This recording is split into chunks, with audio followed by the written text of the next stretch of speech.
Welcome back everyone to a brand new update on the best solo carry champions, as we'll be covering 3 picks for every single role that are incredibly powerful for the current meta in patch 14.14. And did you know that with a 55% win rate, it takes 160 games on average to go up just 1 rank? Increase your win rate by just 5%, and that time is cut in half to only 80 games. This is the power of SkillCapped.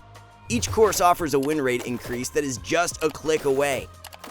Learn what took Challenger players 10 years in just 10 minutes. We supercharge your rank gains with real results. Click the link in the description below now to get the rank you've always dreamed of. One of the best solo carry top laners who's really not getting as much attention as he should be right now is Warwick. Ever since 14.10, Warwick has been performing extremely well up in the top lane, as he was indirectly buffed that patch with the summoner spell changes. Warwick runs a very unique summoner combination of flash with barrier, and barrier's duration and shield strength both got buffed. If you can play a good Warwick, the sky's the limit with the champion, as his skirmish early on in lane is absolutely incredible. All the sustain you get when dropping low on health gives the enemy this false sense of security that they can easily kill you, but with barrier available, it's so easy to bait enemies into taking fights that may look good to them but are always winning for you. Matchup wise for Warwick, Illaoi is one of the few champs that most Warwick players are struggling against, so she's a good ban option. Warwick needs to be up close in auto range to be effective, and those are the kind of champs Illaoi plays very well into. The core build for top lane Warwick consists of a Blade of the Ruin King Rush into Stridebreaker 2nd and Sterix Gage 3rd. For the rune page, it's Press the Attack with Presence of Mind, Alacrity, and Last Stand, followed by Second Wind